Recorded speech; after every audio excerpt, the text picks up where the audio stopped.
জলবায়ু পরিবর্তনের প্রভাবে মারাত্মক ঝুঁকিতে অর্থনীতি মোকাবেলায় দেশীয় অর্থায়নের পাশাপাশি বিদেশি অর্থ ও প্রযুক্তি সহায়তা পেতে জোর তৎপরতার তাগিদ। দেশের জনশক্তি রপ্তানি 8 বছরের মধ্যে এবার সর্বোচ্চ পর্যায়ে। চলতি বছর প্রথম 10 মাসে বিদেশে গেছে 4 লাখের বেশি শ্রমিক, বেড়েছে রেমিটেন্সের পরিমাণ। মৌসুমের শেষ সময়ে কাঙ্ক্ষিত ইলিশ ধরা না পড়ায় হতাশ জেলেরা। জলবায়ু পরিবর্তন সহ মাছ রক্ষার সঠিক সময় চিহ্নিত করতে না পারাকেই কারণ বলছেন বিশেষজ্ঞরা।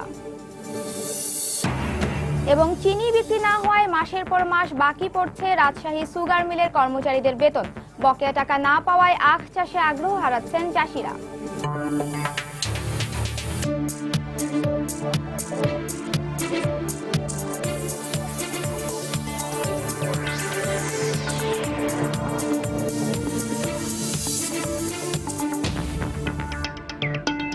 দেখছিলেন শিরোনাম। আমন্ত্রণ জানাচ্ছি দেশ ও দেশের বাইরের অর্থ বাণিজ্যের নানা খবর নিয়ে আমাদের নিয়মিত আয়োজন এ সময়ের বাণিজ্যে। আর আপনাদের সঙ্গে আছি আমি নাজিয়া শাকুর। দর্শক, অর্থ বাণিজ্যের অন্যান্য খবরের সঙ্গে আজ আমরা আলোচনা করব অর্থনীতিতে জলবায়ু পরিবর্তনের প্রভাব নিয়ে। আর এ নিয়ে কথা বলতে আজ আমাদের স্টুডিওতে উপস্থিত হয়েছেন জাহাঙ্গীরনগর বিশ্ববিদ্যালয়ের সহযোগী অধ্যাপক শর্মিন্দ নীলর্মী। শর্মিন্দ নীলর্মী আপা, আপনাকে সময় স্টুডিওতে স্বাগত জানাচ্ছি। আপনার সঙ্গে আলোচনায় যাব, তবে এ সংক্রান্ত একটি রিপোর্ট দেখে নিচ্ছি। জলবায়ু পরিবর্তনের প্রভাবে মারাত্মক ঝুঁকির মধ্যে রয়েছে বাংলাদেশের অর্থনীতি। এই ঝুঁকি মোকাবেলায় দেশীয় অর্থায়নের পাশাপাশি বিদেশি অর্থ ও প্রযুক্তি সহায়তা পেতে জোর তৎপরতা চালানোর পরামর্শ দিয়েছেন বিশেষজ্ঞরা। এছাড়া তদারকির মাধ্যমে সঠিকভাবে পরিকল্পনা বাস্তবায়নের তাগিদ দিয়েছেন তারা। সানভি রূপলের রিপোর্ট। জলবায়ু পরিবর্তনের প্রভাবে গত অর্ধ শতাব্দীতে দেশের তাপমাত্রা বেড়েছে 1 ডিগ্রির মতো।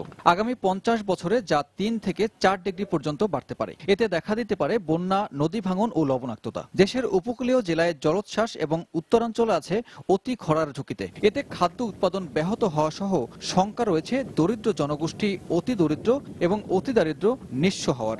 এসব আশঙ্কা থেকেই বাংলাদেশ 2009 সালে 700 কোটি টাকা নিয়ে ট্রাস্টি ফান্ড গঠন করেছে। এই তহবিলের 3000 কোটি টাকার 12 কোটি ডলার বিদেশি অর্থায়ন, যা দিয়ে পরিকল্পনা করা হয়েছে জলবায়ুর প্রভাব মোকাবেলার। বিষয়টি অন্তর্ভুক্ত করা হয়েছে সপ্তম পঞ্চবার্ষিকী পরিকল্পনায়ও। কৃষি ক্ষেত্রে এরই মধ্যে লবণাক্ত ও পানি সহনীয় বীজ এবং কম সময়ে ফসল পেতে বেশ কিছু নতুন উদ্ভাবন হয়েছে। তবে অধিক তাপমাত্রা সহনীয় বীজ উদ্ভাবন সম্ভব হয়নি। অর্থায়নের ক্ষেত্রে পৃথিবী প্রতিশ্রুতি দিয়েছে, সেই ক্ষেত্রে বাংলাদেশ জোরদার ভূমিকা রাখবে। বাংলাদেশ স্বল্পোন্নত দেশের জোটের সাথে কাজ করে, বাট এখন থেকে আমাদের উন্নয়নশীল দেশগুলোর সাথে জোট বাঁধার চেষ্টা করা উচিত। বাংলাদেশের গড় প্রবৃদ্ধি 6% বেশি। তবে জলবায়ুর নেতিবাচক প্রভাব না থাকলে এই হার আরো 1.5% বাড়তে পারত। উৎপাদনশীলতা কমার সম্ভাবনা খুবই বেশি। আমরা সেটা মোকাবেলার জন্য প্রস্তুত না হতে পারি, তাহলে খাদ্যের উৎপাদন কমে যাবে। আবার অন্যদিকে মানুষ বাড়ছে, সুতরাং একটা ভয়াবহ পরিস্থিতির সৃষ্টি হতে পারে। জলবায়ুর প্রভাব মোকাবেলায় 2020 থেকে প্রতি বছর $100 বিলিয়ন অর্থ ছাড় করার কথা জাতিসংঘের। খাদ্যে স্বয়ংসম্পূর্ণ বাংলাদেশ শুনতে বেশ ভালোই লাগে, তবে জলবায়ুর বিরূপ প্রভাবে এই খাদ্য উৎপাদনই সবচেয়ে বড় হুমকির মুখে পড়তে পারে, আর যার নেতিবাচক প্রভাব পড়তে পারে সামগ্রিক অর্থনীতিতে। তাই এমন আশঙ্কা থেকেই জলবায়ুর প্রভাব মোকাবেলায় এখনই পরিকল্পিত সমন্বিত উদ্যোগ নেওয়ার পরামর্শ বিশেষজ্ঞদের। সানবীর রূপল, সময় সংবাদ, ঢাকা। দর্শক, আমরা রিপোর্টে দেখলাম। এবারে এ বিষয়ে বিস্তারিত জানতে চলে যাচ্ছি জাহাঙ্গীরনগর বিশ্ববিদ্যালয়ের সহযোগী অধ্যাপক শর্মিন্দ নীলর্মীর কাছে। আমরা রিপোর্টটি দেখলাম। আমরা জানি যে জলবায়ু পরিবর্তনের ফলে ক্ষতিগ্রস্ত দেশগুলোর মধ্যে আসলে সেই তালিকায় শীর্ষে রয়েছে বাংলাদেশ, এরকম আমরা শুনছি। তো রিপোর্টে আসলে আমরা দেখিয়েছি যে কতটা ক্ষতিগ্রস্ত হবে সংক্ষিপ্তভাবে। আপনি আমাকে যদি একটু বিস্তারিত বলেন এবং এর সাথে অর্থনীতির যোগ এবং অর্থনীতিতে এর প্রভাবটা। বিস্তারিত বলার তো সুযোগ নেই। আপনি বলছেন যে যেভাবে খবরটা দেয়া হলো সে মারাত্মক ঝুঁকিতে অর্থনীতি। প্রথম কথা হচ্ছে জলবায়ু পরিবর্তন হয়ে গেছে এরকম দাবি বিশেষজ্ঞরা করেন না।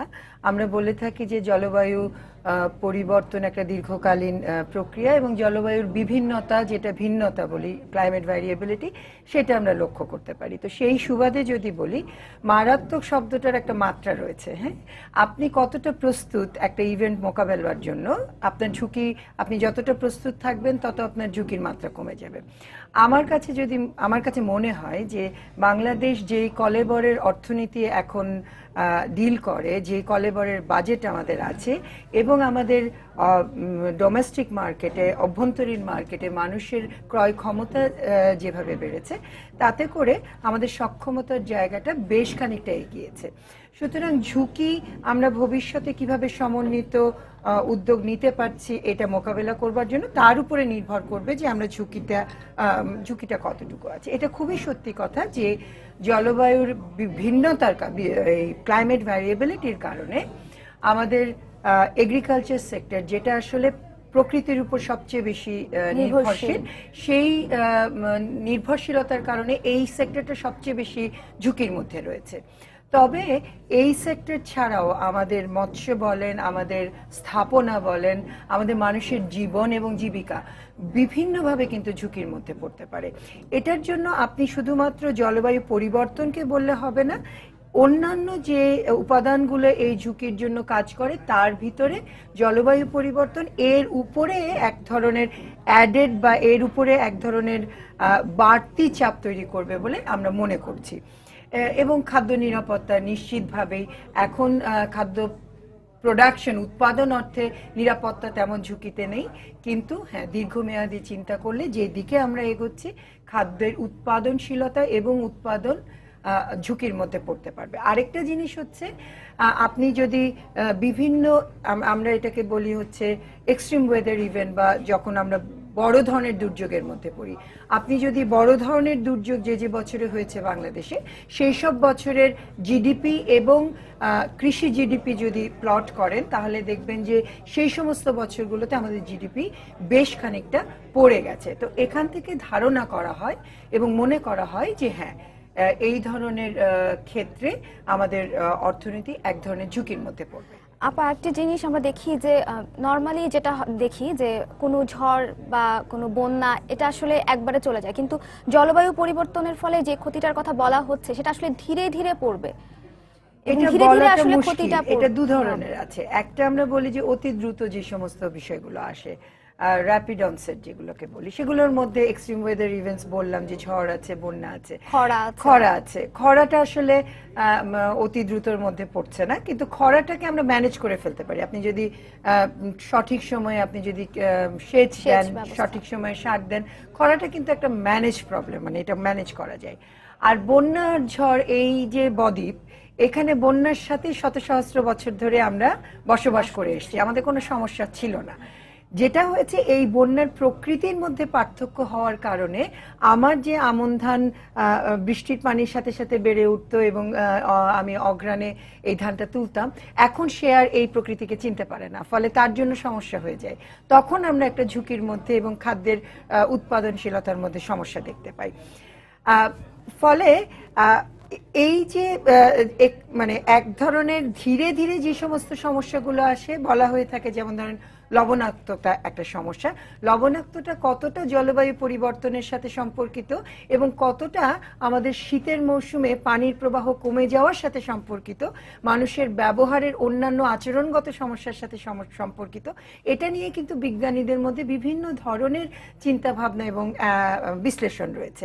তারপরেও বলবো যে এই ধরনের যেগুলো খুব ধীরে ধীরে ধীরে ধীরে ঘটতে থাকে, সেগুলো নিয়েও যেমন জলবায়ু পরিবর্তনের ধারাবাহিকতায় ভাবনা রয়েছে, আবার ঠিক একইভাবে যেগুলো খুব দ্রুত ঘটে, মানে র্যাপিড অনসেট, সেগুলো নিয়েও ভাবনা রয়েছে। এবং দুটো মোকাবেলার জন্যই কিন্তু আমাদের সক্ষমতার জায়গাটা তৈরি করতে হবে। আমরা কিন্তু আসলে প্রস্তুতি নেওয়ার সময় পাচ্ছি। আমরা আমাদের রিপোর্টেও দেখেছি যে আমরা আসলে ওই যে বিভিন্ন ধরনের বীজ উদ্ভাবনের চেষ্টা করা হচ্ছে, যেন অতি লবণাক্ততায় চাষ করা যায় বা অতি খরায় চাষ করা যায়। বিষয়টা হচ্ছে আমাদের প্রস্তুতি চলছে, এটা তো একদিন দুদিনের ব্যাপার না। আপনাকে পরিকল্পনা করতে হবে দীর্ঘমেয়াদে, এবং সবচেয়ে বড় কথা আপনাকে জানতে হবে যে আমি 2030 বা 2050-এ কি ধরনের ঝুঁকি আশা করছি, কি ধরনের প্রোডাকশন লস আশা করছি, কি ধরনের ক্ষতির সম্মুখীন হতে পারবো।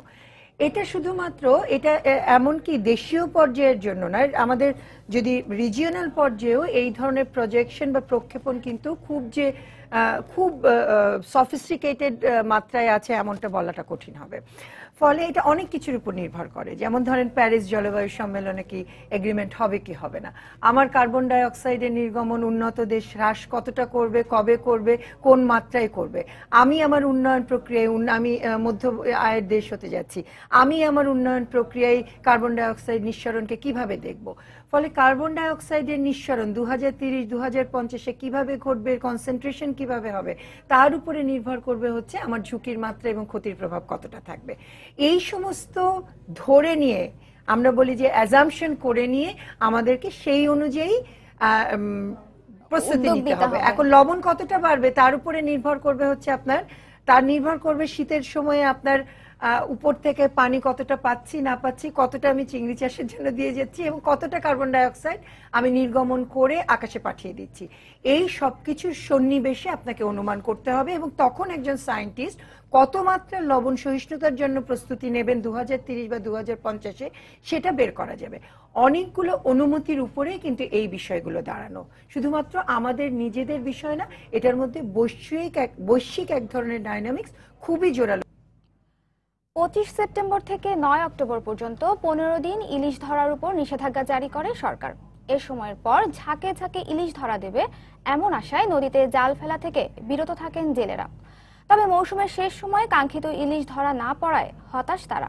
এ অবস্থায় ইলিশ বিশেষজ্ঞরা বলছেন, জলবায়ু পরিবর্তন সহ মাছ রক্ষার সঠিক সময় চিহ্নিত করতে ব্যর্থ হওয়ায় নদীতে ধরা পড়ছে না ইলিশ। ফারুক আহমেদের তথ্য ও কৃষ্ণকান্তদের ছবি নিয়ে ডেস্ক রিপোর্ট। ইলিশ ধরা দেবে এমন আশায় চাঁদপুরের উত্তরে ষাটনল থেকে দক্ষিণে চরভৈরবী পর্যন্ত পদ্মা মেঘনা নদীতে নৌকা ও জাল নিয়ে ছুটছেন জেলেরা। তবে কোথাও মিলছে না রূপালী ইলিশের ছাক। মৌসুমের শেষ হওয়ায় কাঙ্ক্ষিত ইলিশ না পেয়ে হতাশ তারা। 15 দিন অভিযান দিচ্ছি, আমরা অভিযান মান্য করছি। অভিযান যাওয়ার পর এখন নদীতে কোনো মাছ বসে কিছু নেই, অনেক না খেয়ে মরতেছে, অনেক মনে নাঙ্গো কোনো এই যে গুড়া জাল ভাই মাছ টাছ নাই, খোলা মারলে বিডিলে খাইলে না খেয়ে কষ্ট পাই। এদিকে এর প্রভাব পড়েছে শহরের বড় স্টেশনে চাঁদপুরের সবচেয়ে বড় মাছের আড়তেও। গত মৌসুমে প্রতিদিন 100 মণ ইলিশ বেচাকেনা হলেও এবার হচ্ছে মাত্র 5 থেকে 7 মণ। যখন মাছের মৌসুম কিছু মাছ আমদানি তখনই তারা অভিযান দিয়ে ধুয়ে দিছে, এর জন্য একটু হাহাকারের ভিতর আছে। এই অবস্থায় ইলিশ বিশেষজ্ঞরা বলছেন, জলবায়ু পরিবর্তন ও নাব্য সংকট সহ নভেম্বরের পর থেকে মাছগুলো গভীর সমুদ্রে চলে যেতে থাকে বলে নদীতে ধরা পড়ছে না কাঙ্ক্ষিত ইলিশ।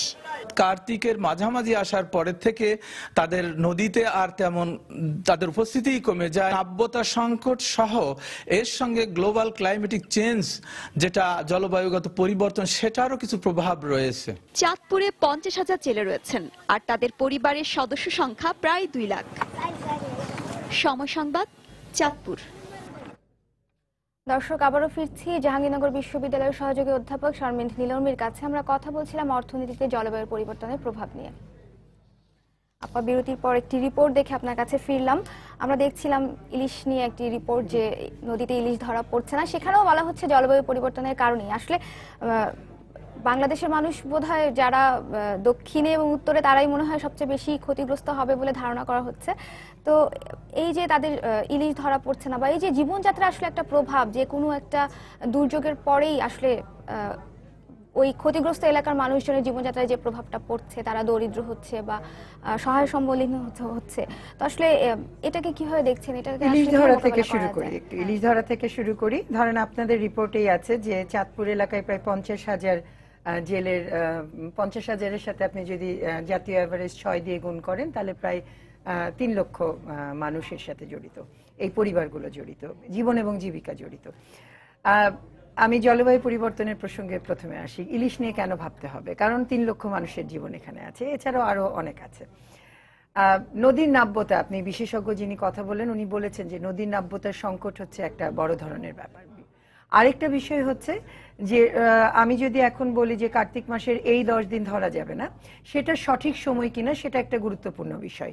আমি কেন বন্ধ করি ইলিশ ধরাটা? বন্ধ করি কারণ হচ্ছে ওই সময় হচ্ছে আমার মাছটা ডিম দেয়, যাতে আমি পরবর্তী বছরে এই ডিমগুলোর সুবাদে আমি এই মাছটা যাতে পুনরুজ্জীবিত রাখতে পারি, সেই জন্য আমি এই ধরাটা বন্ধ করি। এখন আপনি যদি সঠিক সময়টা নির্ধারণ না করতে পারেন, অর্থাৎ এখানে জানা এবং পলিসি লেভেলে ডাইরেকশনের এক ধরনের ফেলিয়ার আছে। হ্যাঁ, এটা জলবায়ু পরিবর্তনের সাথে আমার জানা নাই যে জলবায়ু পরিবর্তনের বিশেষজ্ঞরা এই দাবি করে থাকেন। তবে এটা ধারণা করা হয় যে নদীর নাব্যতার সাথে সাথে উষ্ণতার বৃদ্ধি এবং আরো অনেক ধরনের ক্লাইমেটিক ইন্ডিকেটরের তারতম্যের কারণে, যেটা জলবায়ুর বিভিন্নতা বলছিলাম আমরা এর আগে, সেটার কারণে বেশ কিছু মানে পানির ক্ষেত্রে বেশ কিছু পরিবর্তন লক্ষ্য করা যেতে পারে, যেটার ক্ষেত্রে আপনার মাছ কোথায় থাকবে বা সে কোথায় চলে যাবে সেটা নির্ভর করতে পারে। তবে এখনো পর্যন্ত কিন্তু কোনো গবেষণা এটা প্রমাণ করেনি যে জলবায়ু পরিবর্তনের কারণেই ঘটছে। এখানে এটা ছাড়াও, জলবায়ুর বিভিন্নতা ছাড়াও আরো বেশ কিছু বিষয় রয়েছে।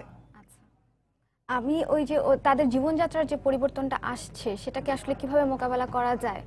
আপনি বলছিলেন উত্তর এবং দক্ষিণের। আমরা উত্তরের যে মঙ্গাটা ছিল, যেটার সাথে জলবায়ু পরিবর্তন ঠিক না, ও আপনার জানার জন্য বলি, সেটা হলো যে কুড়িগ্রামকে যদি মঙ্গাপ্রবণ এলাকা আগে বলে থাকতাম, কুড়িগ্রাম হচ্ছে ফুড সারপ্লাস এরিয়া। তারা যে ধান উৎপাদন করেন কুড়িগ্রামের কৃষকরা, তাদের সেখানকার চাহিদার চাইতে বাড়তি উৎপাদন করেন। হ্যাঁ, তাদের সমস্যাটা ছিল অন্য জায়গায়, অ্যাক্সেস এবং ম্যানেজমেন্ট, যেটা আমরা মোটামুটি সোশ্যাল সেফটি নেট দিয়ে এখন এক ধরনের ম্যানেজমেন্টের জায়গায় এসেছি। তবে দক্ষিণাঞ্চলে আপনি যদি পভার্টির ম্যাপ শিফটিং দেখেন, পভার্টির ম্যাপ কিভাবে পরিবর্তিত হচ্ছে, আমরা এখন বলে থাকি যে পভার্টি, দারিদ্র্য উত্তরে মোটামুটি ম্যানেজ করে ফেলেছে, এখন মূলত দক্ষিণ দিকে চলে এসেছে। এবং এটা মনে করা হয় যে জলবায়ু পরিবর্তনের ঝুঁকি, আমি বলবো না যে জলবায়ু পরিবর্তন হয়ে গেছে, জলবায়ু পরিবর্তনের ঝুঁকিতে থাকা এই জনগোষ্ঠী ব্যাপকভাবে হুমকির সম্মুখীন। এটা মোকাবেলা করবার জন্য আপনি যেমন বললেন যে লবণ সহিষ্ণু ধান একটা যেমন বিষয়, আবার ঠিক একইভাবে ফ্রেশ ওয়াটার সাপ্লাই, তাদেরকে লবণ পানি তাদেরকে খেতে হয় অনেক জায়গায়, যেটা আমি তাদেরকে ফ্রেশ ওয়াটার যাতে দিতে পারি খাবার পানি হিসেবে, সেটা কিভাবে সম্ভব সেটা খুব গুরুত্বের সাথে বিবেচনার দাবি রাখে। এবং এই জাতীয় অনেক ধরনের স্বাস্থ্য সম্পর্কিত ঝুঁকি রয়েছে, সেই ঝুঁকিগুলো কিভাবে মোকাবেলা করা যায়, এই জাতীয় ঝুঁকিগুলো একেবারে চিহ্নিত রয়েছে। কিন্তু আমাদের প্রচুর গবেষণার কাজ রয়েছে এবং আমাদের পরিকল্পনা কমিশন থেকে শুরু করে সরকারি মন্ত্রণালয়গুলো শুরু করে সিভিল সোসাইটি অর্গানাইজেশনের প্রচুর ধরনের সুপারিশ রয়েছে, যেটা বাস্তবায়নযোগ্য এবং কিছু কিছু বাস্তবায়নের পথে। এইগুলোর সমন্বিত উদ্যোগ, অর্থায়ন একটা বড় বিষয়, এগুলো নিয়ে এগিয়ে যাওয়াটা এখন কর্তব্য। না, আমরা কিন্তু দেখেছি আপা, যেহেতু বাংলাদেশ আসলে প্রাকৃতিক দুর্যোগের দেশ একদিক থেকে, তো সিডর আইলায় যারা ক্ষতিগ্রস্ত হয়েছিল তারা কিন্তু আসলে এখনো কিন্তু ঠিক যে স্বাভাবিক জীবনে ফিরে এসেছে সেটা কিন্তু বলা যায় না, এখনো তাদেরকে অনেক ভোগান্তির সম্মুখীন হচ্ছে। কিন্তু সেখানে কিন্তু সরকার ঠিকই অর্থ বরাদ্দ করেছে, অবকাঠামো উন্নয়ন করেছে, তাদেরকে সাহায্য সহযোগিতা করেছে। আমি আমার নিজের মাঠে যাওয়ার অভিজ্ঞতা থেকে বলি, সরকারি সাহায্য সেখানে পৌঁছেছে এবং সরকার খাতা কলমে যে সাহায্যের কথা বলেন সেই সময় সেই মাপেই পৌঁছেছে। বড় ধরনের, মানে আমি যেটুকু ঘুরেছি অন্তত মানে সেগুলো দেখেছি। কথা হচ্ছে যে আপনি যে সাহায্যটা দিচ্ছেন তার এফেক্টিভনেস, একটা হচ্ছে কতটা দক্ষতার সাথে দিচ্ছেন এবং সেটা কার্যকর কিনা। এখন যেখানে আয়লা বিধ্বস্ত এলাকায় এটা জলবায়ু পরিবর্তনের কারণেই ঘটেছে এরকমটা কিন্তু প্রমাণিত নয়, কিন্তু এক্সট্রিম ওয়েদার ইভেন্ট যেটা বলছি যে এই প্যাটার্নটা বদলে গেছে না, এখন বড় বড় ঝড় ঘন ঘন আসছে। এই মানুষগুলাকে আপনি যখন তাদের বাস্তুচ্যুতি ঘটে, তাদেরকে যখন এত মানুষের দেশে কর্মসংস্থান সহ আপনি যখন তাকে আর কোথাও জায়গা দিতে পারছেন না, তারা বাধ্য হয় ওই জায়গাতে থেকে যেতে। এবং আপনি তাকে 20,000 টাকা দিয়েছেন ঘর বানাবার জন্য, তার তো ওখানে পানিতে ভরা, তাকে এমব্যাঙ্কমেন্টের উপরে বাস করতে হয়, 2.5 বছর ধরে তিনি সেখানেই বাস করেছেন। এই 20,000 টাকা দিয়ে তিনি ঘরটা বানাবেন কোথায়? তার এক ধরনের মানে ল্যাট্রিন গাড়ার মতো সেখানে কোনো বাস্তব অবস্থা নাই। আপনি স্বাস্থ্যের কথা বলেন, আপনি নারীর নিরাপত্তার কথা বলেন, সেখানে সেটা সম্ভব নয়, তাদেরকে ওই জায়গাটায় রেখে সেটা সম্ভব নয়। এবং সেখানে আপনি এমব্যাঙ্কমেন্ট গুলো যদি দেখেন, শুধুমাত্র ঝড় এসেছে তা তো নয়, মানে ঝড়ের গতিবেগটা বেশি ছিল না, কিন্তু সেখানে যে ফোকরগুলা করা হয়েছে এমব্যাঙ্কমেন্টের মধ্যে চিংড়ি চাষীদের সুবিধার্থে, চিংড়ি মালিক ঘেররা যেটা করেছেন, সেই প্র্যাকটিসগুলো যদি আপনি বন্ধ করতে না পারেন, সরকার আবার অর্থায়ন করবেন, আমার ডেভেলপমেন্ট ফান্ড থেকে আবার এমব্যাঙ্কমেন্টটা করে দিচ্ছেন, কিন্তু আবার কিন্তু আমরা ঝুঁকির মধ্যে পড়ব এই ধরনের ব্যবহারের কারণে। ফলে আপনাকে ব্যবহারগত আচরণগত পরিবর্তন, আপনার আইন দিয়ে সেগুলোকে নির্ধারণ করা, আইনের প্রয়োগ করা এবং সাথে সাথে উন্নয়ন প্রক্রিয়ায় সেই অর্থায়নগুলো জোরদার করা, এগুলো বাদে এত মানুষের দেশে আসলে ম্যানেজমেন্ট সঠিক হবে না। সুতরাং মানে যেটা বলার কথা, জলবায়ু পরিবর্তন আসলে উন্নয়নেরই একটা অংশ, এটা উন্নয়নের থেকে ভিন্ন কিছু নয়। অর্থায়নের বিষয়ে কথা বলতে চাচ্ছি আপনার সাথে। জি, সপ্তম পঞ্চবার্ষিকী পরিকল্পনায় এই বিষয়ে যথেষ্ট উদ্যোগ নেওয়া হয়েছে। আমরা ক্লাইমেট চেঞ্জ ফান্ড থেকেও একটা টাকা পাবো 2020 থেকে। তারপরে আসলে আর আমাদের বাজেটেও আসলে কতখানি গুরুত্ব দেওয়া উচিত? জলবায়ু পরিবর্তনে শুধু সপ্তম পঞ্চবার্ষিক পরিকল্পনায় নয়, ষষ্ঠ পঞ্চবার্ষিক পরিকল্পনায় যথেষ্ট গুরুত্ব দেওয়া হয়েছে। আমাদের সরকারি আন্তঃমন্ত্রণালয় সিদ্ধান্ত রয়েছে যে এখন যত ধরনের উন্নয়ন প্রকল্প গ্রহণ করা হবে তার মধ্যে জলবায়ু পরিবর্তনের বিষয়গুলো অন্তর্ভুক্ত করেই আমরা জলবায়ু পরিবর্তনকে মোকাবেলা করব এবং উন্নয়নে এগিয়ে যাব। এটা কিন্তু এক ধরনের যুগান্তকারী এবং গ্লোবাল লেভেলে এটা হচ্ছে প্রথম ইনিশিয়েটিভ এই ধরনের। আমাদের আন্তঃমন্ত্রণালয়ের সিদ্ধান্ত একেবারে সরকারি সিদ্ধান্ত রয়েছে। অর্থায়নের বিষয়টা আমাদের সরকার বাজেটে পরপর 3 বছর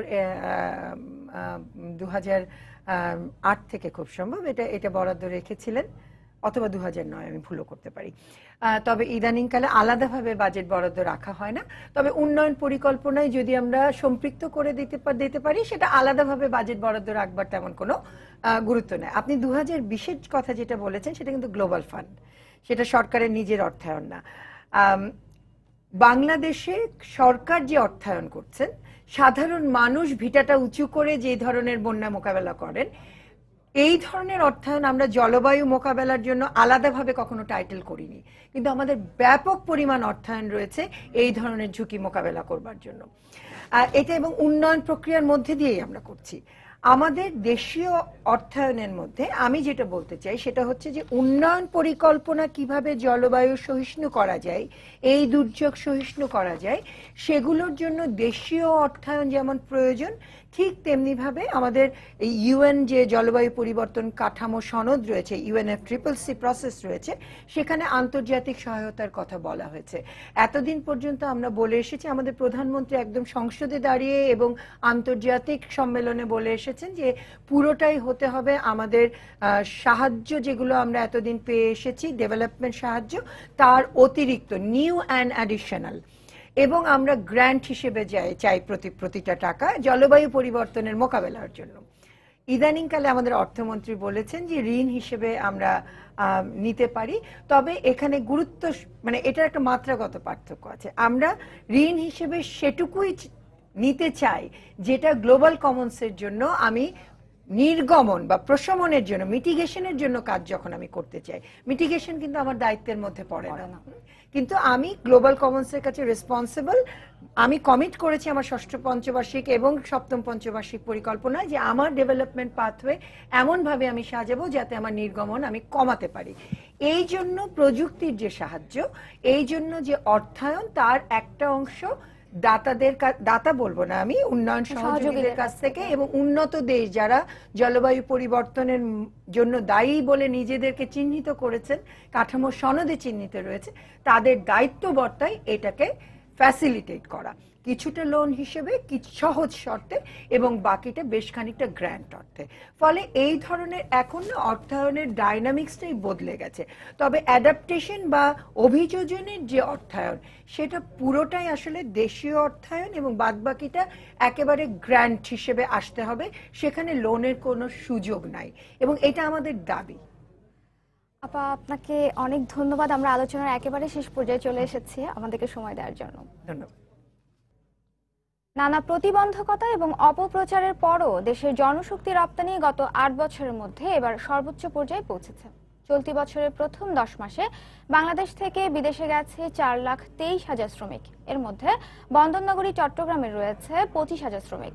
এতে রেমিটেন্সের পরিমাণ যেমন বাড়ছে তেমনি ইতিবাচক পরিবর্তন হচ্ছে সামাজিক জীবনেও। বিস্তারিত জানাচ্ছেন কমল দেব। এক দশক আগেও জনশক্তি রপ্তানিকারক দেশগুলোর তালিকায় প্রথম দিকে থাকতো বাংলাদেশের নাম, কিন্তু নানা জটিলতা এবং অপপ্রচারের কারণে ক্রমশ তা হ্রাস পায়। 2007 সালে সর্বোচ্চ 8,17,654 জন শ্রমিক বিদেশে যায়। এরপর গত কয়েক বছরে তা সর্বনিম্ন পর্যায়ে নেমে আসে। তবে আশার কথা হলো গত বছর এই সংখ্যা বেড়ে দাঁড়ায় 4,09,000-এ। পরপর কয়েকটা বছর আমাদের শ্রম রপ্তানি কিছুটা কমলেও বর্তমানে এই ধারা সরকারের বিভিন্ন প্রক্রিয়ার কারণে এখন আবার সেই প্রবণতা বেড়েছে। জনশক্তি রপ্তানি বাড়ার কারণে বেড়েছে দেশে রেমিটেন্স আসার পরিমাণও। শুধুমাত্র চট্টগ্রামে চলতি বছরের প্রথম 10 মাসে রেমিটেন্সের পরিমাণ দাঁড়ায় 10,000 কোটি টাকা। শ্রমিক হিসেবে বা অন্যান্য কাজে যারা বিদেশে নিয়োজিত আছে তাদের যে রেমিটেন্স যেটি আসে বাংলাদেশে, সেটি আমাদের বৈদেশিক মুদ্রা খাতকে শক্তিশালী করেছে। এদিকে রেমিটেন্স আসার পরিমাণ বাড়তে থাকায় সামাজিক জীবনে ইতিবাচক প্রভাব ফেলছে বলে মনে করছেন এই সমাজবিজ্ঞানী। দৈনন্দিন যে চাহিদা আছে, খাদ্য চাহিদা, পোশাক পরিচ্ছদের চাহিদা, স্বাস্থ্যের চাহিদা, শিক্ষার চাহিদা, অন্যান্য যে নিরাপত্তা বলয়গুলো আছে, সেই চাহিদাগুলো তারা কিন্তু ওভাবে পূরণ করতে পারবে। সবশেষ তথ্য অনুযায়ী এবছর বাংলাদেশ থেকে ওমানে 97,412 জন, কাতারে 94,140 জন, সৌদি আরবে 22,211 জন এবং বাহরাইনে 17,812 জন শ্রমিক কাজের ভিসা নিয়ে গেছে। কমল দে, সময় সংবাদ, চট্টগ্রাম। সৌদি আরবে বেশ সুনামের সঙ্গে কাজ করছেন বাংলাদেশি প্রবাসীরা। প্রবাসীদের অনেকেই এখন ব্যবসা বাণিজ্যে নিয়োজিত হচ্ছেন। এক্ষেত্রে কার্গো খাতকে সবচেয়ে সম্ভাবনাময় ও লাভজনক হিসেবে মনে করছেন তারা। সৌদি আরব প্রতিনিধি আরিফুল রহমানের পাঠানো তথ্য ও ছবি নিয়ে রিপোর্ট। সৌদি আরবে কর্মরত রয়েছেন প্রায় 13 লাখ বাংলাদেশি শ্রমিক। এদের অধিকাংশই এসেছেন শ্রমিক ভিসায়। অনেকে কর্মদক্ষতা ও পেশা পরিবর্তনের সুযোগ নিয়ে ব্যবসা বাণিজ্যে জড়িয়ে পড়েছেন। পোশাক শিল্প, ট্রাভেলস ব্যবসা, এক্সপোর্ট ইম্পোর্ট, হোটেল রেস্টুরেন্ট খাতে বেশ সফল হয়েছেন অনেকে। তবে প্রবাসীদের অনেকেই ব্যবসা বাণিজ্যের ক্ষেত্রে নতুন এক সম্ভাবনা দেখছেন কার্গো খাতে। এটা একটা লাভজনক ব্যবসা, এটা সবার জন্য। এখানে অনেক হাজার হাজার আমাদের বাংলাদেশের শ্রমিকরা এখানে শ্রম দিতেছে। এটা বাংলাদেশ সরকারের জন্য একটা প্লাস, লাভজনক ব্যবসা। কার্গো মানেই জাহাজে মালামাল পাঠানো। কয়েক মাস আগেও এমন ধারণা ছিল প্রবাসীদের মাঝে। তবে বর্তমানে এই ধারণা পাল্টে দিয়েছে রিয়াদ, দাম্মাম, মদিনা ও জেদ্দার বাংলাদেশের কার্গো ব্যবসায়ীরা। মাত্র 10 বছর আগে বিমানে যেখানে প্রতি সপ্তাহে 500 থেকে 1000 মেট্রিক টন মালামাল পাঠানো হতো, এখন এই সংখ্যা লাখ ছাড়িয়েছে। তবে অনেক ব্যবসায়ী মনে করেন বিমানের শিডিউল বিপর্যয়ের কারণে সময়মতো মাল ডেলিভারি দিতে না পারায় তারা ক্ষতির মুখে পড়েছেন। আজকে অল্প কিছুদিন হচ্ছে কার্গোর মাল বাংলাদেশে ডেলিভারি ভালোভাবে হচ্ছে না। আহ্বান জানাই সরকারের প্রতি যে আমাদের আগের যেভাবে মালামাল ডেলিভারি দিচ্ছি ঠিক আবারও যাতে আমরা এইভাবে দিতে পারি। বাংলাদেশ বিমানের পরিবহন সেবার মান নিয়েও প্রশ্ন তোলেন প্রবাসীরা। কার্গো ব্যবসার মান উন্নয়ন হলে বেশি পরিমাণে রেমিটেন্স পাঠাতে পারবেন প্রবাসীরা। এদিক বিবেচনা করে সরকার দেশে কার্গো পরিবহন সেবার মান উন্নয়ন করবেন, এমনটাই প্রত্যাশা করছেন প্রবাসীরা। সৌদি আরব থেকে আরিফুর রহমান, সময় সংবাদ। মৌসুমের শুরুতে রাজশাহী সুগার মিলে আখ দিলেও চাষিরা পাচ্ছেন না তাদের বকেয়া টাকা। এতে আখ চাষে আগ্রহ হারাচ্ছেন তারা। অন্যদিকে বাড়তি দামের কারণে মিলে উৎপাদিত চিনি বিক্রি না হওয়ায় মাসের পর মাস বাকি পড়ছে কর্মচারীদের বেতন। তবে দ্রুত সমস্যা সমাধানে উদ্যোগ নেওয়ার কথা জানালেন প্রতিষ্ঠানের ব্যবস্থাপনা পরিচালক। বিস্তারিত সাইফুর রহমান রকির রিপোর্টে। গত বছরের উৎপাদিত 5155 মেট্রিক টন চিনি রাজশাহী সুগার মিলে এখনো মজুদ রয়েছে। সেই চিনি বিক্রিতে তেমন কোনো উদ্যোগ না নিয়ে প্রায় 300 কোটি টাকা লোকসানের বোঝা মাথায় নিয়ে চলতি মৌসুমের আগমারাই শুরু করেছে সুগার মিল কর্তৃপক্ষ। তবে কাঙ্ক্ষিত লাভের মুখ না দেখার পাশাপাশি যথাসময়ে বকেয়া টাকা পরিশোধ না করায় আখ চাষে আগ্রহ হারাচ্ছেন কৃষকেরা। 1 মাস ধরে 2 মাস ধরে কুশির দিচ্ছি, সিজন শেষ হয়ে যাচ্ছে, তাও টাকা পাচ্ছি না। যে কষ্টতে আমরা আখ কাটি ইয়াতে লিয়ানি মিলে লগর টাকা তো পাইনি। অন্য অন্য ফসল করলে যে পরিমাণ আমরা টাকা পাই, আখে খরচ বরচ এই দিয়ে আমারে পোষায় না। দাম তুলনামূলক বেশি হওয়ায় মিলে উৎপাদিত চিনি নিতে কোনো ডিলার আগ্রহী নন। ফলে মাসের পর মাস বাকি পড়ছে কর্মচারীদের বেতন। 2 মাস, 1 মাস, 3 মাস পরে যাতে 1 মাসের বেতন দিচ্ছে। 2 মাসের বেতন বাকি আছে, এই মাস শুধু 3 মাস চলছে। দোকান ভাই গেতেছি 1 মাসের বেতন ভাই 3 মাসের বাকি হয়ে যায়। ওখানে আমাদের ওদিতেই আমাদের আর কিছু থাকে না। তবে সংকট উত্তরণে প্রয়োজনীয় ব্যবস্থা গ্রহণের আশ্বাস দিলেন মিলের শীর্ষ শীর্ষ এই কর্মকর্তা। সরকার কর্তৃক নির্দেশনা অনুযায়ী আমরা ইতিমধ্যে 1 কেজি এবং 2 কেজি ওজনের চিনির প্যাকেটজাত আমরা শুরু করেছি এবং 2015-16 মারাই মৌসুমে চাষিরা আখ সরবরাহ করার সঙ্গে সঙ্গে তারা আখের মূল্য পাবে। চিনিকল কর্তৃপক্ষ জানিয়েছে অবিকৃত চিনির আনুমানিক মূল্য প্রায় 40 কোটি টাকা। আর এবছর মিলের আওতায় 14,005 একর জমিতে আখের চাষ হয়েছে। সাইফুর রহমান রকি, সময় সংবাদ, রাজশাহী। সপ্তম পঞ্চবার্ষিক পরিকল্পনা বাস্তবায়নে বাংলাদেশকে জ্বালানি খাত ও যোগাযোগ অবকাঠামো উন্নয়নের পাশাপাশি গুরুত্ব দিতে হবে দুর্নীতি কমানোর দিকেও। রোববার রাজধানীর আগারগাঁওয়ে এশিয়ান ডেভেলপমেন্ট ব্যাংক এডিবির কার্যালয়ে আয়োজিত এক সংবাদ সম্মেলনে এমন পর্যবেক্ষণ তুলে ধরেন সংস্থাটির ভাইস চেয়ারম্যান ওয়েন চেইজাং। এ সময় টেকসই উন্নয়নের সুফল পেতে পুঁজিবাজার উন্নয়নের সঙ্গে বেসরকারি বিনিয়োগ বাড়ানোরও পরামর্শ দেন তিনি। 3 দিনের বাংলাদেশ সফরে প্রধানমন্ত্রী শেখ হাসিনা, অর্থমন্ত্রী আবুল মাল আব্দুল মুহিত ছাড়াও সরকারের বেশ কয়েকটি মন্ত্রণালয়ের সঙ্গে বৈঠক করেন এডিবির সহসভাপতি। এসব বৈঠকে সোনাদিয়ার গভীর সমুদ্র বন্দর নির্মাণ, বেকারত্বের হার কমানো ছাড়াও জ্বালানি খাতের উন্নয়নে বিনিয়োগের আগ্রহ প্রকাশ করেছে এডিবি।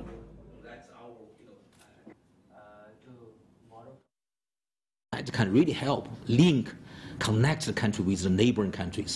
দক্ষিণ এশিয়ার দেশগুলোর মধ্যে আন্তঃযোগাযোগ সম্পর্ক বৃদ্ধির ক্ষেত্রে বাংলাদেশ খুবই গুরুত্বপূর্ণ, কিন্তু এখানকার যোগাযোগ অবকাঠামো, জ্বালানি খাত, শিক্ষা ক্ষেত্রেও বেশ কিছু সমস্যা রয়েছে, যেগুলোর মধ্যে দুর্নীতি অন্যতম।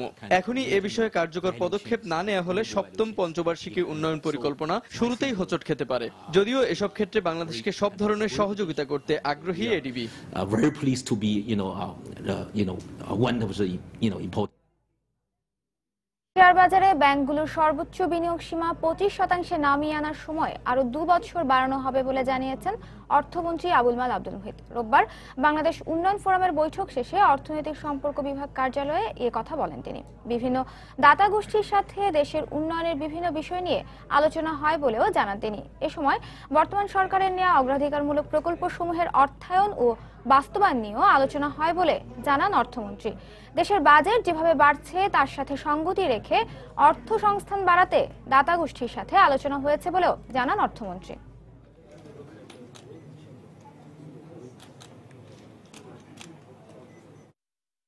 ক্যাপিটাল মার্কেট একটু এফেক্টেড হচ্ছে by a provision of the ল।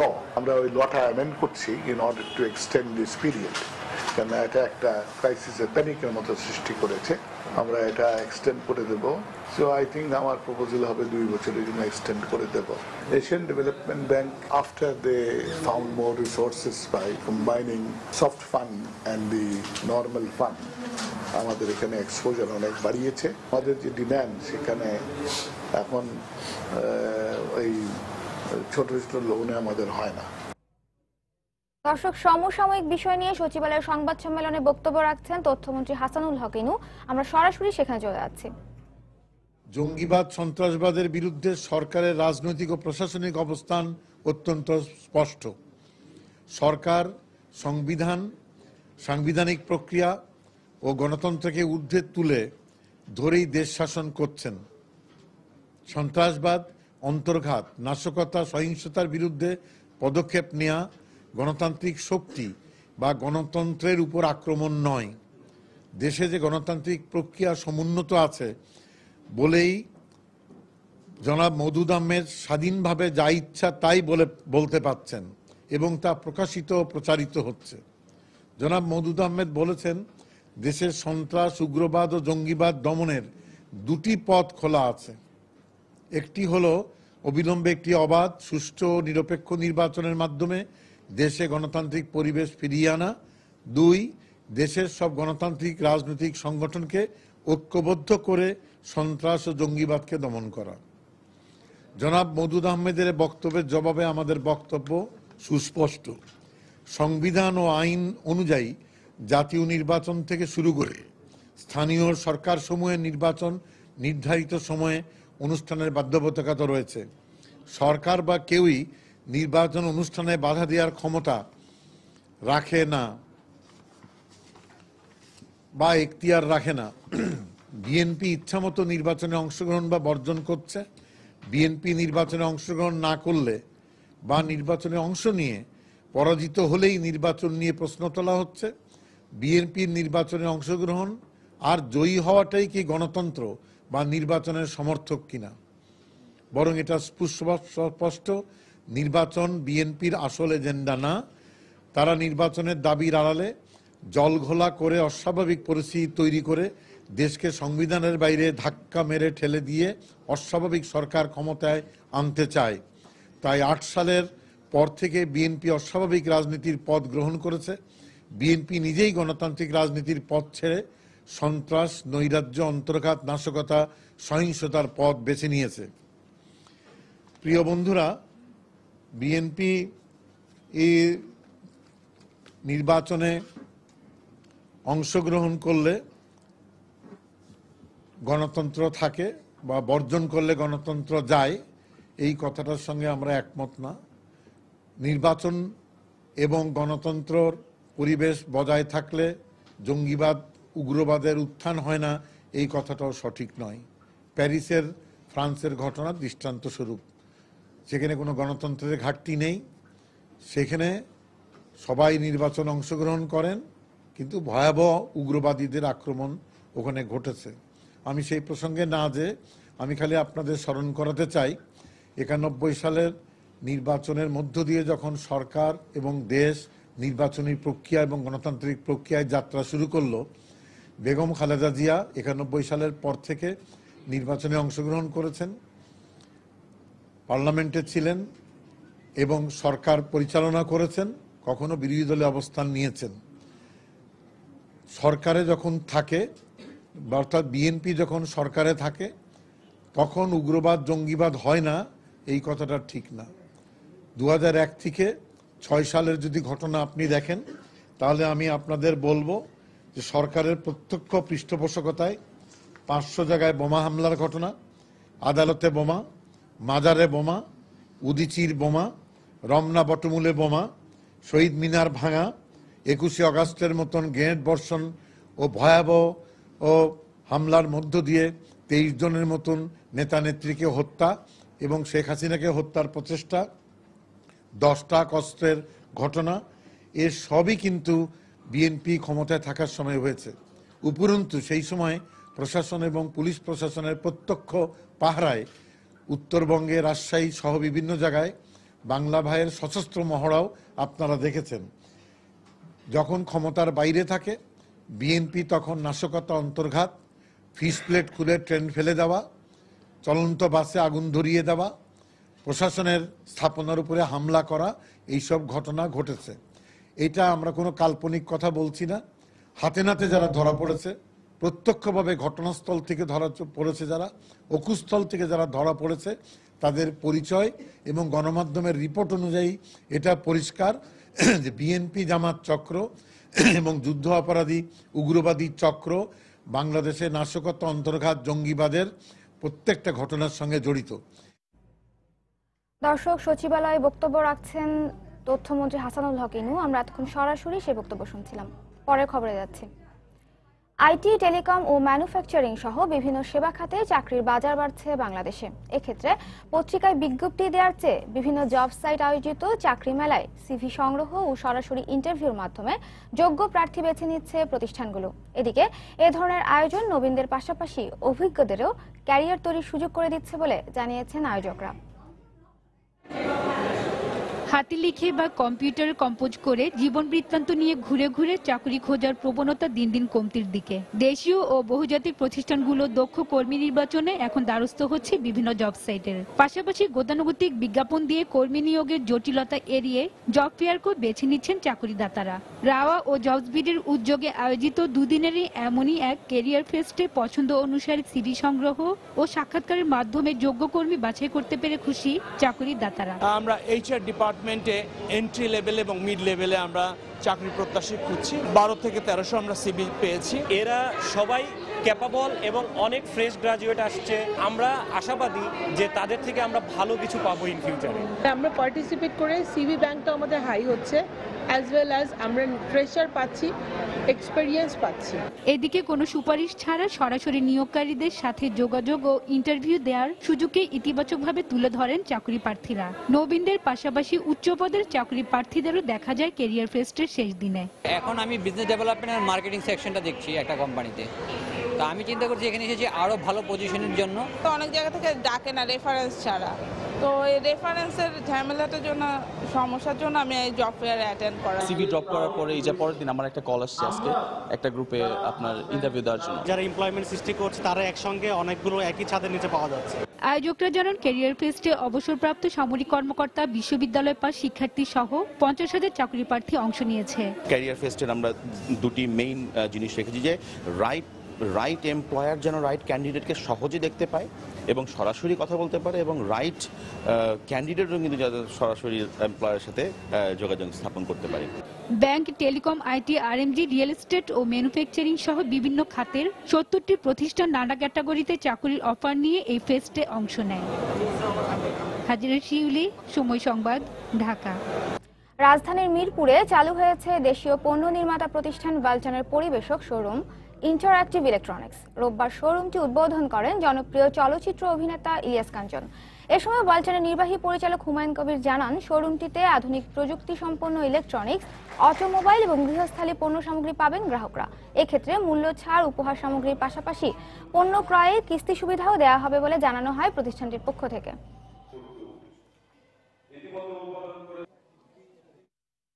মুক্তিযোদ্ধাদের উৎসর্গ করে রাজধানীর খিলগাঁওয়ে 16তম রেস্টুরেন্ট চালু করেছে কেএফসি। রোববার খিলগাঁওয়ের শহীদ বাকি সড়কে 16তম রেস্টুরেন্টের উদ্বোধন করে কেএফসি কর্তৃপক্ষ। এ সময় ট্রান্সকম ফুডসের নির্বাহী পরিচালক ও প্রধান নির্বাহী আক্কু চৌধুরী উপস্থিত ছিলেন। এছাড়া ট্রান্সকম ফুডসের ঊর্ধ্বতন কর্মকর্তা সহ অন্যান্যরা উপস্থিত ছিলেন। জীবন বাজি রেখে বাকি লাশ কেএফসি। এবারে দেশের বাইরের অর্থ বাণিজ্যের খবর। চীনা ইউয়ানকে পঞ্চম আন্তর্জাতিক বিনিময় মুদ্রা হিসেবে স্বীকৃতি দিতে একটি নির্বাহী কমিটি গঠনের পরিকল্পনা করছে আন্তর্জাতিক মুদ্রা তহবিল। সম্প্রতি যুক্তরাষ্ট্রে আইএমএফ এর ঊর্ধ্বতন কর্মকর্তাদের সাথে এক বৈঠকে একথা জানান সংস্থাটির প্রধান ক্রিস্টিন লাগার্দ। এ সময় তিনি আরও বলেন, ইউয়ানকে কারেন্সি বাস্কেটে স্থান দেওয়ার বিষয়টিকে সমর্থন করেছে আইএমএফ। এক বিবৃতিতে তিনি আরও বলেন, চীনা ইউয়ানের আন্তর্জাতিকভাবে বিনিময়ের যোগ্যতা রয়েছে বলে মনে করে আইএমএফ এর সব সদস্য। এ কারণে নির্বাহী কমিটির পর্যালোচনার পরই পাউন্ড, ইউরো, জাপানের ইয়েন এবং ডলারের মতো চীনা ইউয়ানকেও আন্তর্জাতিক মুদ্রা হিসেবে স্বীকৃতি দেওয়ার বিষয়ে সিদ্ধান্ত নেওয়া হবে বলে জানান তিনি। এই সিদ্ধান্ত কার্যকর হতে পারে 2016 সালের 30 সেপ্টেম্বর থেকে।